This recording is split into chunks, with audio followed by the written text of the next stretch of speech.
আমার নাম রফিকুল ইসলাম। আমি জলপাইগুড়িতে থাকি। Darjeeling hill institute of technology and ম্যানেজমেন্টে আমি এলাম তাকদাতে, আর কালকে এসেছি।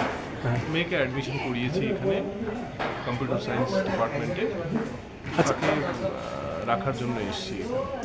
আচ্ছা, আপনি কেন ইন্টারেস্টেড হলেন আপনার মেয়েকে এখানে অ্যাডমিশন নেওয়াতে? আপনি কি দেখুন, প্রথমে তো আমি জানতামই না যে দার্জিলিংয়ের মতন একটি ভালো জায়গায় একটা ইঞ্জিনিয়ারিং কলেজ হয়েছে। আমি বাইরে দেখছিলাম এবং বাইরে চান্সও পেয়ে গিয়েছিল আমার মেয়ে।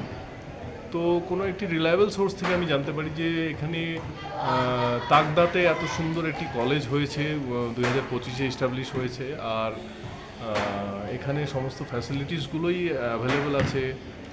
তো আমি দুদিন এসেছিলাম এর আগে এখানে একটু ফিজিক্যাল ভিজিটের জন্য, যে এক্স্যাক্টলি কী হচ্ছে এখানে দেখার জন্য।